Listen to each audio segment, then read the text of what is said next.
Bismillahirrahmanirrahim. Assalamualaikum warahmatullahi wabarakatuh. Yang terhormat Bapak dosen dan teman-teman rahmati Allah Subhanahu wa taala. Pada kali ini saya akan membahas tentang mata kuliah fikih, yaitu tentang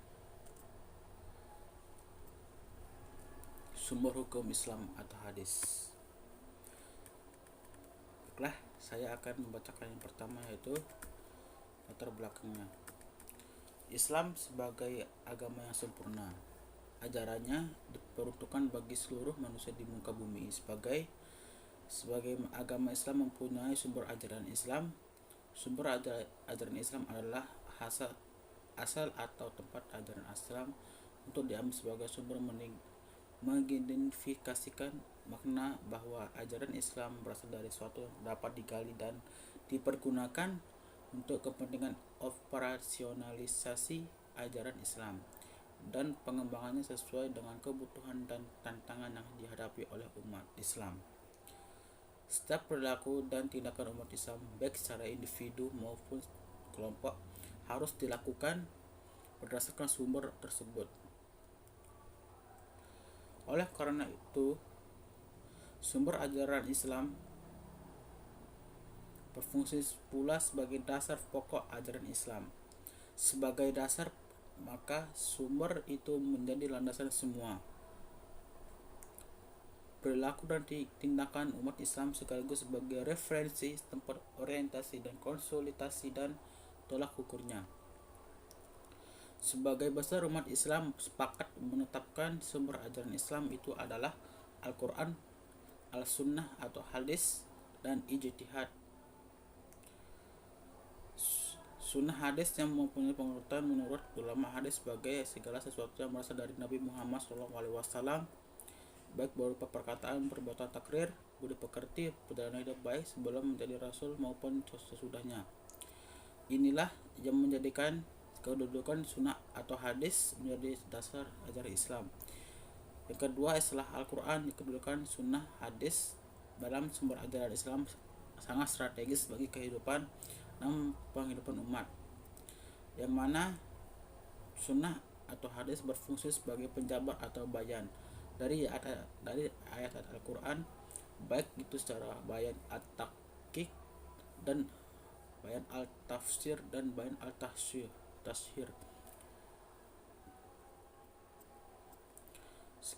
Mungkin hanya itu yang bisa saya sampaikan. Kurang lebihnya mohon maaf. Assalamualaikum warahmatullahi wabarakatuh. Assalamualaikum warahmatullahi wabarakatuh.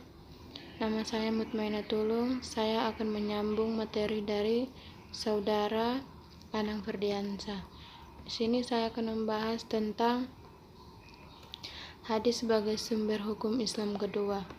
Kedudukan sunnah dalam Islam sebagai sumber hukum.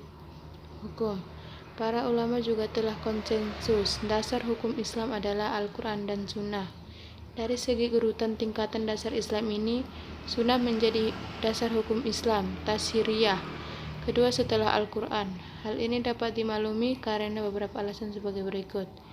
Yang pertama, fungsi hadis sebagai penjelas terhadap Al-Quran. Sunnah berfungsi sebagai penjelas atau tambahan terhadap Al-Quran. Tentunya pihak penjelas diberikan peringkat kedua setelah pihak yang dijelaskan. Teks Al-Quran sebagai pokok asal, sedangkan Sunnah sebagai penjelas tafsir yang dibangun karenanya. Dengan demikian, segala uraian dalam Sunnah berasal dari Al-Quran. Al-Quran mengandung segala permasalahan secara paripurna dan lengkap, baik menyangkut masalah duniawi maupun ukhrawi. Tidak ada suatu masalah yang tertinggal. Yang kedua, mayoritas sunnah relatif kebenarannya. Seluruh umat Islam juga telah berkonsensus bahwa Al-Quran seluruhnya diriwayatkan secara mutawatir, para periwayat secara kolektif dalam segala tingkatan, maka ia memberi faedah absolut kebenarannya dari Nabi. Kemudian di antaranya ada yang memberi petunjuk makna secara tegas dan pasti, qat'i adilalah, dan secara relatif petunjuknya zanih adilalah. Baik, terima kasih. Materi selanjutnya akan dilanjutkan kepada saudari Baik Eliksayanti. Dalil-dalil kehujahan hadis. Ada beberapa dalil yang menunjukkan atas kehujahan sunnah dijadikan sumber hukum Islam, yaitu pertama dalil Al-Quran. Konsekuensi iman kepada Allah adalah taat kepadanya, sebagaimana firman Allah dalam surat Ali Imran ayat 179 yang artinya, karena itu berimanlah kepada Allah dan Rasul-Rasulnya, dan jika kamu beriman dan bertakwa, maka bagimu pahala yang sangat besar. Beriman kepada Rasul berarti taat kepada apa yang disampaikan kepada umatnya, baik itu Al-Quran maupun hadis yang dibawanya. Perintah beriman kepada Rasul dibarengkan dengan beriman kepada Allah Subhanahu wa Ta'ala, sebagaimana firman-Nya, ya ayyuhallazi na'amanu aminu billahi wa rasuli wal kitabi allazi nazzala ala rasulihi wal kitabi allazi anzala min qabli. Artinya, wahai orang-orang yang beriman, tetaplah beriman kepada Allah dan Rasul-Nya, dan kepada kitab Allah, dan kepada kitab yang Allah turunkan kepada Rasul-Nya, serta kitab yang Allah turunkan sebelumnya.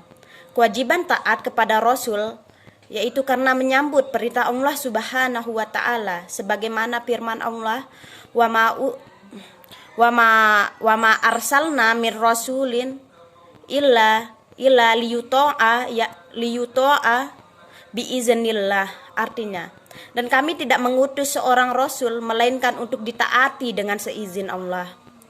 Perintah taat kepada Rasul secara khusus sebagaimana firman Allah Subhanahu wa Ta'ala, wa ma atakumur rasulu fahuzuhu wa ma nahakum fantahu. Artinya, apa yang diberikan Rasul kepadamu maka terimalah dia, dan apa yang dilarangnya bagimu maka tinggalkanlah. Dari beberapa ayat tersebut dapat kita simpulkan bahwasannya perintah untuk taat kepada Allah dan mengikuti Rasulullah itu sangat penting sebagai wujud dari iman kita kepada Allah Subhanahu wa Ta'ala. Dan ini menunjukkan bahwasannya kedudukan sunnah mempunyai posisi yang sangat penting, yaitu sebagai dasar hukum atau hujjah dalam Islam. Mungkin hanya ini yang dapat kami sampaikan, kurang dan lebihnya kami minta maaf. Sekian, assalamualaikum warahmatullahi wabarakatuh.